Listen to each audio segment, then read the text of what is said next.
નમસ્કાર, જય ગુરુદેવ। મારો વિષય છે ગુજરાતી। તો વિદ્યાર્થી મિત્રો, કેમ છો? મજામાં ને? આજે આપણે શીખીશું સમાનાર્થી શબ્દોની સમજૂતી, વિવિધ શબ્દોની સમજૂતી, જેવા કે સમાનાર્થી શબ્દ, વિરુદ્ધાર્થી શબ્દ, શબ્દ સમૂહ માટે એક શબ્દ અને રૂઢિપ્રયોગો। આપણે ધોરણ 3માં અભ્યાસક્રમ પ્રમાણે સિલેબસમાં જે પાઠ આવે છે, કાવ્ય આવે છે, એ બધા જ વિષયમાં સમાનાર્થી, વિરુદ્ધાર્થી, શબ્દ સમૂહ માટે એક શબ્દ અને રૂઢિપ્રયોગોનો સમાવેશ કરવામાં આવ્યો છે। તેથી આપણને સમાનાર્થી શબ્દો અને આ વિવિધ શબ્દો છે તેની સમજૂતી મેળવવી ખૂબ જ જરૂરી છે। તેથી આજે હું તમને સમાનાર્થી શબ્દ, વિરુદ્ધાર્થી શબ્દ, શબ્દ સમૂહ માટે એક શબ્દ અને રૂઢિપ્રયોગો વગેરેની સમજૂતી આપીશ। તો વિદ્યાર્થી મિત્રો, તમે ધ્યાનથી સાંભળજો।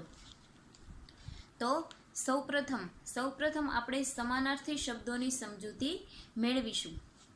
સમાનાર્થી શબ્દ, એના શબ્દ પ્રમાણે જ એનો અર્થ થાય છે કે સમાન અર્થવાળા શબ્દ, જે આપણને શબ્દ આપવામાં આવ્યો છે અને સમાનાર્થી શબ્દ આપણે શોધીએ તે બંનેનો અર્થ એક જ થાય છે, એટલે કે એના અર્થમાં કોઈ ફેરફાર થતો નથી। સમાન અર્થવાળા શબ્દો એટલે કે સમાનાર્થી શબ્દો। અમુક એવા શબ્દો હોય છે કે એના સમાનાર્થી બે થતા હોય છે, અમુકનો સમાનાર્થી એક થાય છે અને અમુક શબ્દોના સમાનાર્થી બે થાય છે। જો 3 શબ્દો ભેગા થતા પણ તેના અર્થમાં કોઈ ફેરફાર થતો નથી, 3 શબ્દોનો અર્થ પણ એક જ થાય છે। દાખલા તરીકે આપણે જોઈએ કે આભ, તો આભનો સમાનાર્થી તમને ખબર છે કે આભ એટલે શું? તો કે આભનો સમાનાર્થી આકાશ, જે ઉપર હોય છે આકાશ। તો આકાશના સમાનાર્થી બે થાય છે, આકાશ અને નભ। તો આભ, આકાશ અને નભ, આભ, આકાશ અને નભ। તો આ ત્રણેય શબ્દો ભેગા થતા પણ એનો અર્થ કેટલા થાય છે? એક। તો કે શું થાય છે? આભ। બરાબર છે? આભ, નભ અને આકાશ, ત્રણેયના અર્થ એક જ થાય છે, એટલે કે આભનો સમાનાર્થી આકાશ અને નભ બંને થાય છે, એના અર્થમાં કોઈ ફેરફાર થતો નથી, તેથી જ તો એને સમાનાર્થી શબ્દ કહેવામાં આવે છે। બીજો આપણે સમાનાર્થી જોઈએ કે નાવડી। તમને ખબર છે કે પાણીમાં મુસાફરી કરવા માટે આપણે શેનો ઉપયોગ કરીએ છીએ? તો કે હોડીનો કરીએ છીએ ને, હોડી। તો નાવડીનો સમાનાર્થી થશે હોડી। બરાબર છે? તમે જાણો છો વિદ્યાર્થી મિત્રો। હજી એક આપણે ઉદાહરણ લઈએ કે જંગલ। તમને ખબર છે કે જંગલ એટલે શું? કે જ્યાં ઘણી બધી વનસ્પતિઓ હોય, ઘણા બધા વૃક્ષો હોય, ઝાડીઓ હોય, તો તેને આપણે જંગલ તરીકે ઓળખીએ છીએ કે જંગલમાં બધા પ્રાણીઓ રહે છે। તો જંગલનો સમાનાર્થી થાય છે વન। તમે બધા ખૂબ જ હોશિયાર છો અને હું ધારું છું કે તમને ખબર જ છે કે જંગલનો સમાનાર્થી થાય છે વન। એના પછી જોઈએ તો કે પાણી। તો પાણીનો આપણે હરરોજ ઉપયોગ કરીએ છીએ, નાહવામાં, કપડાં ધોવામાં, વાસણ ધોવામાં, રસોઈ બનાવવામાં, બધામાં પાણીનો ઉપયોગ આપણે કરીએ છીએ। તો પાણીનો પણ સમાનાર્થી થાય છે કે શું થાય છે? તો કે જળ। પાણીનો સમાનાર્થી થાય છે જળ। બરાબર છે? હજી આપણે ઉદાહરણ કેટલાક જોઈએ કે માથું। આપણા શરીરના વિવિધ અંગો છે, એમાં માથું પણ છે। તો માથાનો સમાનાર્થી શું થાય છે? ખબર છે વિદ્યાર્થી મિત્રો? માથાનો સમાનાર્થી થાય છે મસ્તક। બરાબર છે? એના પછી જોઈએ પાન। તો પાનનો સમાનાર્થી શું થશે વિદ્યાર્થી મિત્રો? પાન એટલે કે પર્ણ અથવા પાંદડું, બે સમાનાર્થી થાય છે પાનના, પર્ણ અને પાંદડું। જો એના બંને શબ્દના અર્થમાં કોઈ ફેરફાર થતો નથી, પાન, પર્ણ અને પાંદડું 3 શબ્દો છે, ત્રણેયના અર્થમાં કોઈ ફેરફાર થતો નથી, ત્રણેયનો અર્થ એક જ થાય છે, પાન, પર્ણ અને પાંદડું। એના પછી છે ઠંડી. વિદ્યાર્થી મિત્રો, તમને ખબર છે કે આપણે 3 ઋતુઓ છે, શિયાળો, ઉનાળો અને ચોમાસું. તો શિયાળાની ઋતુમાં ઠંડી પડે છે. તો આ ઠંડી તો ઠંડી એટલે શું? ઠંડીનો સમાનાર્થી? હા, ઠંડીનો સમાનાર્થી પણ છે. ઠંડીનો સમાનાર્થી થશે ટાઢ. બરાબર છે વિદ્યાર્થી મિત્રો. હવે છે ઝટ. આપણે એમ કહીએ ને કે ઝટ ચાલ. ઝટનો સમાનાર્થી થાય છે ઝડપથી. શું થશે? ઝડપ, કે ઝડપથી ચાલ. એના પછી છે પરોઢ. આપણે કહીએ છીએ ને કે પરોઢે પંખી જાગે છે. પરોઢે પંખી ઈશ્વરના ગીત ગાય છે. તો પરોઢ એટલે શું થશે? પરોઢનો સમાનાર્થી. તો કે પરોઢનો સમાનાર્થી થાય છે સવાર. સવારે પંખી જાગે છે. સવારે પંખી ઈશ્વરના ગીત ગાય છે. તો પરોઢ એટલે સવાર. તડકો. વિદ્યાર્થી મિત્રો, તમને ખબર છે કે ઉનાળાની ઋતુમાં ખૂબ જ ગરમી પડે છે. ઉનાળાની ઋતુમાં તડકો પણ ખૂબ જ પડે છે. તો તડકાનો પણ સમાનાર્થી થાય? તો હા, તડકાનો સમાનાર્થી થશે ધૂપ. બરાબર છે. એના પછી છે હૂફ. આગળના વિડીયોમાં મેં તમને ઠંડી કાવ્ય સમજાવ્યું હતું. તો એ ઠંડી કાવ્યમાં હૂફ નામ આવ્યું હતું, હૂફ શબ્દ આવ્યો હતો. કે કોણે ફ્રીજ બનાવ્યું હશે જેમાં નથી હૂફનું નામ? આ પંક્તિ આવી હતી, કદાચ તમને યાદ હશે. તો હૂફનો સમાનાર્થી થાય છે ગરમાવો અથવા ગરમી. બરાબર છે. હૂફના પણ 2 સમાનાર્થી થાય છે, ગરમાવો અને ગરમી. તો એના અર્થમાં કોઈ ફેરફાર થતો નથી. અર્થ કેવા થાય છે? સમાન જ થાય છે, એક જ થાય છે. એના પછીનું ઉદાહરણ આપણે લઈએ ખુશી. તો ખુશીનો સમાનાર્થી શું થશે? તો કે ખુશી એટલે કે આનંદ. જ્યારે આપણે ખુશ હોઈએ ત્યારે જ આપણે આનંદમાં હોઈએ ને. તેના અર્થમાં કોઈ ફેરફાર થતો નથી. એના પછી છે સૂરજ. વિદ્યાર્થી મિત્રો, તમને ખબર છે કે આકાશમાં સૂર્ય ઉગે છે.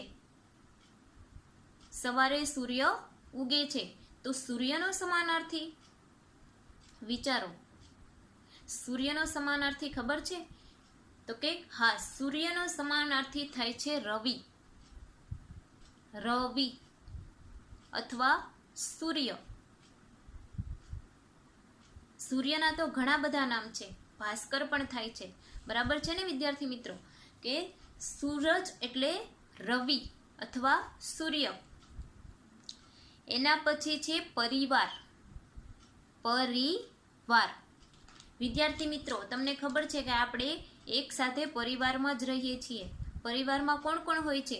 તો કે માતા પિતા, દાદા દાદી, ભાઈ બહેન, કાકા કાકી વગેરે. ઘણાના પરિવાર નાના હોય છે, ઘણાના મોટા હોય છે. તો પરિવારનો પણ સમાનાર્થી થાય છે. તો પરિવારનો સમાનાર્થી થશે કુટુંબ. એના અર્થમાં કોઈ ફેરફાર થતો નથી. દાખલા તરીકે આમ કહીએ કે મારું કુટુંબ મોટું છે. બીજું વાક્ય લઈએ કે મારો પરિવાર મોટો છે. તેના અર્થમાં કોઈ ફેરફાર થતો નથી. એના પછી છે ધાર્મિક. ધાર્મિક એટલે શું? એનો પણ સમાનાર્થી થાય. હા વિદ્યાર્થી મિત્રો, ધાર્મિક એટલે ધર્મવાન. ધર્મનું જે કાર્ય કરે છે, ધર્મનું જે કાર્ય કરે છે એટલે ધાર્મિક. ધર્મનું કાર્ય એટલે કે ભગવાનનું કાર્ય. બરાબર છે. તો ધાર્મિકનો સમાનાર્થી થશે ધર્મવાન.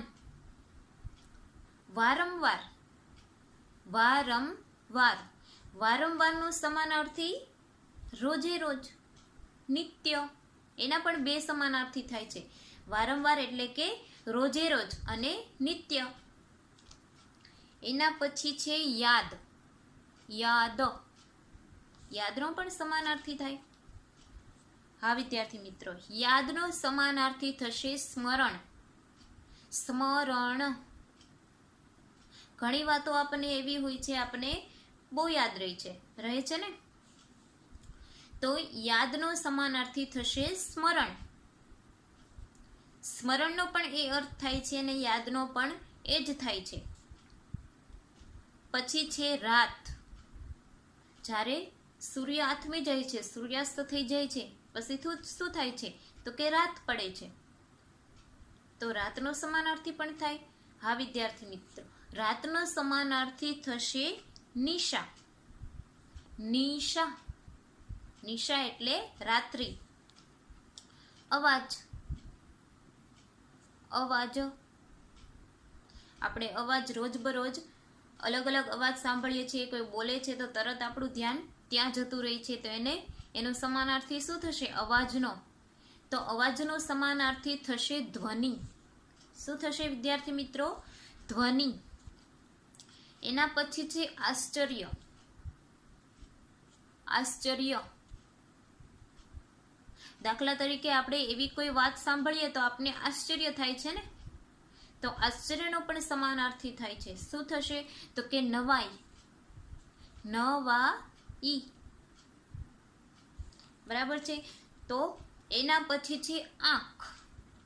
આંખ. આંખનો પણ સમાનાર્થી થાય તો કે હા વિદ્યાર્થી મિત્રો, આંખ એટલે કે નયન. નયન. બરાબર છે. એના પછી છે અચાનક. અચાનક. અચાનક કોઈ આવી જાય તો એનો પણ સમાનાર્થી થાય કે અચાનક. અચાનકનો સમાનાર્થી શું થશે તો કે અચાનક એટલે એકાએક. બરાબર છે. તો વિદ્યાર્થી મિત્રો, સમાનાર્થી શબ્દોની સમજૂતી આપણે મેળવી અને 1 થી 3 પાઠના સમાનાર્થી શબ્દો મેં તમને કહ્યા. તો સમાનાર્થી શબ્દ એટલે સમાન અર્થવાળા શબ્દ કે જેના અર્થમાં કોઈ ફેરફાર થતો નથી, એટલે જ તો એને સમાનાર્થી શબ્દ કહેવામાં આવે છે. તો વિદ્યાર્થી મિત્રો, હવે આપણે મેળવીશું વિરુદ્ધાર્થી શબ્દોની સમજૂતી. વિરુદ્ધાર્થી શબ્દ કે વિરુદ્ધાર્થી શબ્દ એટલે શું? તો વિરુદ્ધાર્થી શબ્દ એટલે કે વિરોધ અર્થવાળા શબ્દ. જે શબ્દો આપણને આપવામાં આવ્યો છે તેનો વિરોધી અર્થ. દાખલા તરીકે આપણે જોઈએ કે બહાર. બહાર. તો બહારનો વિરોધી અર્થ શું થાય? તો અંદર. બહાર તો અંદર. બરાબર છે. તો એ બહારનો વિરોધી શબ્દ થશે અંદર. બીજું ઉદાહરણ આપણે જોઈએ તો કે ઠંડી. ઠંડી. શિયાળાની ઋતુમાં ખૂબ જ ઠંડી લાગે છે, તો એનો વિરોધી અર્થ શું થશે? એનો ઉલટો અર્થ. તો ઠંડી તો ગરમી, એનો વિરોધી શબ્દ થશે ગરમી. એના પછી છે નાનું. નાનું તો મોટું.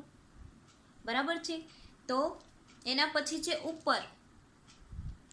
ઉપર તો નીચે. ઉપર તો નીચે. ઉપરનો વિરોધી શબ્દ થશે નીચે. એના પછી આપણે જોઈએ ઉદાહરણ સવાર. સવાર. તો સવારનો વિરોધી વિચારો. હું જ કહી દઉં છું વિદ્યાર્થી મિત્રો કે સવારનો વિરોધી થશે સાંજ.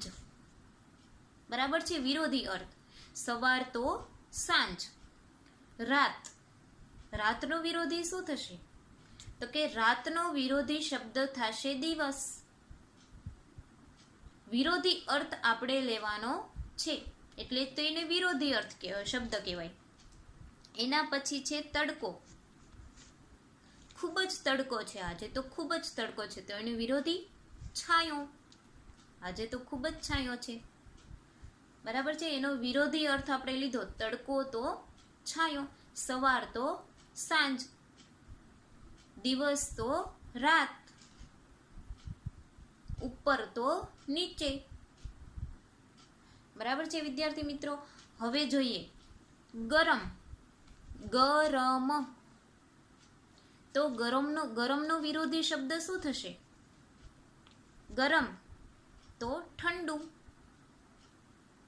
દાખલા તરીકે ફ્રીજમાં આપણે ગરમ પાણી મૂકીએ છીએ બોટલ, તો ઠંડુ થઈ જાય છે કે નહીં?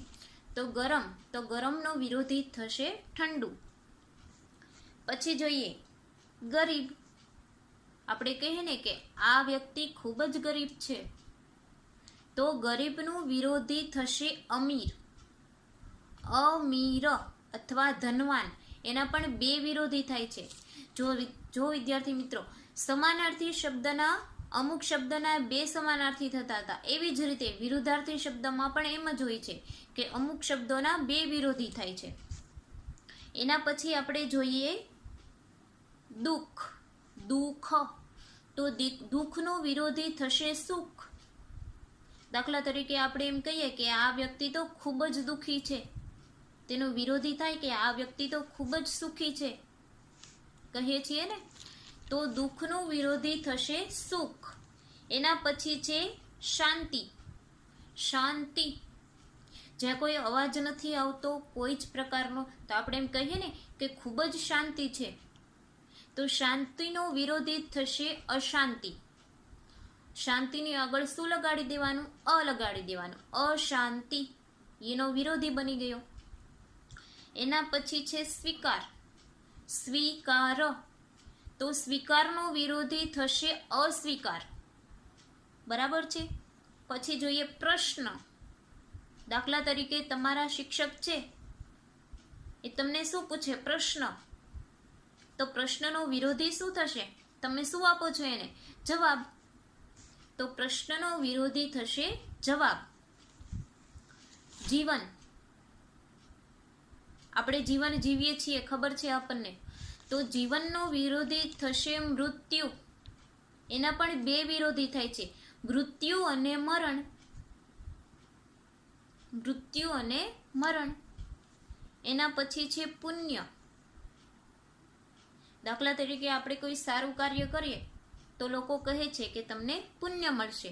તો પુણ્યનો વિરોધી શું થશે? તો કે પાપ.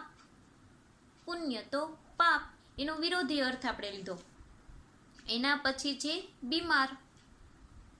આપણે કહીએ કે આ વ્યક્તિ ખૂબ જ બીમાર છે, તો એનું વિરોધી શું થાય? તો કે સાજું, તંદુરસ્ત. બરાબર છે. તો વિદ્યાર્થી મિત્રો, આપણને જોયું કે સમાનાર્થી શબ્દમાં શું હતું? તો કે સમાનાર્થી શબ્દમાં સમાન અર્થવાળા શબ્દ કે જેના અર્થમાં કોઈ ફેરફાર થતો નથી, સરખા શબ્દ એટલે કે સમાન અર્થવાળા શબ્દ.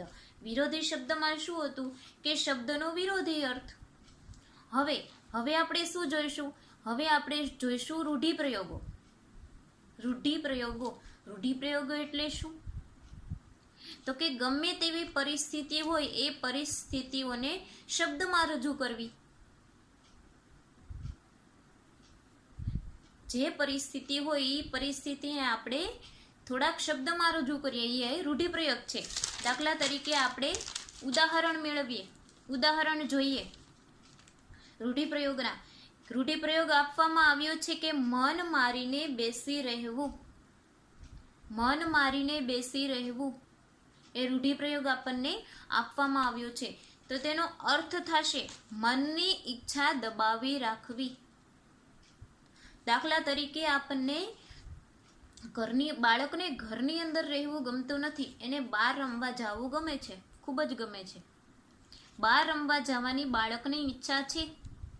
તમે પણ બાળક જ છો ને, તો બહાર રમવા જવાની બાળકની ઈચ્છા છે. તો કે મનની ઈચ્છા દબાવી રાખવી એનો અર્થ શું થશે? મન મારીને બેસી રહેવું એટલે કે મનની ઈચ્છા શું છે? બહાર રમવા જવાની. પિતાને જોઈ બાળક મન મારીને બેસી ગયો. આપણે વાક્ય બનાવ્યું રૂઢિપ્રયોગનું. પેલા અર્થ આપ્યો. અર્થ શું આપ્યો? તો કે મનની ઈચ્છા દબાવી રાખવી. મનમાં જે ઈચ્છા છે એ દબાવી રાખવી. એનું વાક્ય બનાવ્યું કે પિતાને જોઈ બાળક મન મારીને બેસી ગયો. પિતા બહાર રમવા જવાની ના પાડે છે. એટલે બાળક પોતાની ઈચ્છા મનમાં જ રાખીને બેસી ગયો. તો આ રૂઢિપ્રયોગ થયો. બરાબર છે. બીજો રૂઢિપ્રયોગ આપણે જોઈએ કે રસ્તો ન દેખાવો. રસ્તો ન દેખાવો એટલે રોડ ન દેખાવો એવો અર્થ એનો થતો નથી. રસ્તો ન દેખાવો તો એનો અર્થ થશે કે કોઈ ઉકેલ ન મળવો. ઉકેલ, દાખલા તરીકે વ્યક્તિ કોઈ મુશ્કેલીમાં છે તો એ મુશ્કેલીમાંથી બહાર નીકળવા કોઈ સુઝાવ મળતો નથી, એને કોઈ ઉકેલ મળતો નથી. એટલો શું થશે તો કે રસ્તો ન દેખાવો. તો આપણે વાક્ય એનું જોઈ લઈએ કે મુશ્કેલીની પરિસ્થિતિમાં માણસને કોઈ રસ્તો દેખાતો નથી. જ્યારે વ્યક્તિ મુસીબતમાં હોય છે, કોઈ મુશ્કેલીમાં હોય છે, ત્યારે એને કોઈ ઉકેલ મળતો નથી. તેનો રૂઢિપ્રયોગ આપણે શું બનાવીએ તો કે રસ્તો ન દેખાવો, કોઈ ઉકેલ ન મળવો. ત્રીજું આપણે જોઈએ કે આંખમાં જળજળિયા આવવા. આંખમાં જળજળિયા આવવા તો એનો અર્થ થાય છે કે આંખમાં આંસુ આવવા. દાખલા તરીકે તમે બાળક છો, કોઈ તમને ઊંચા અવાજે બોલે છે તો તરત તમે રડવાનું શરૂ કરી દો છો ને વિદ્યાર્થી મિત્રો. તો આંખમાં જળજળિયા આવવા તો એનો અર્થ થાય છે કે આંખમાં આંસુ આવવા. તો આપણે વાક્ય બનાવીએ કે માતાને બીમાર જોઈ દીકરાની આંખમાં જળજળિયા આવ્યા. માતા બીમાર હોય તો સ્વાભાવિક છે કે દીકરાની આંખમાં આંસુ આવે જ. તો એનો અર્થ થાય છે કે આંખમાં આંસુ આવવા. ચોથો રૂઢિપ્રયોગ છે ખાતર પડવું. ખાતર પડવું. ખાતર પડવું એનો અર્થ થશે કે ચોરી થવી. ચોરી થવી. વાક્ય બનાવીએ આપણે કે આજે મારા મિત્રના ઘરમાં ખાતર પડ્યું. તેનો અર્થ શું થશે કે આજે મારા મિત્રના ઘરમાં ચોરી થઈ. બરાબર. હવે છેલ્લો રૂઢિપ્રયોગ આપણે જોઈએ કે આંખ બતાવવી. આંખ બતાવવી તો એનો અર્થ થશે કે ગુસ્સો પ્રગટ કરવો. શું થશે વિદ્યાર્થી મિત્રો કે ગુસ્સો પ્રગટ કરવો. દાખલા તરીકે ઘણી એવી પરિસ્થિતિ હોય છે ત્યારે આપણે ગુસ્સો આવે છે. કોઈ આપણી વાત માનતું નથી ત્યારે આપણે ગુસ્સો આવે છે ને વિદ્યાર્થી મિત્રો. તો આંખ બતાવવી એટલે કે ગુસ્સો પ્રગટ કરવો. પ્રકટ કરવો એટલે કે બતાવવો. ગુસ્સો બતાવવો, ગુસ્સો પ્રકટ કરવો. હવે વાક્ય બનાવીએ કે બાળકને તોફાન કરતા જોઈ પિતાએ આંખ બતાવી. બાળકને તોફાન કરતા જોઈ પિતાએ આંખ બતાવી. તમે પણ બાળક છો, જ્યારે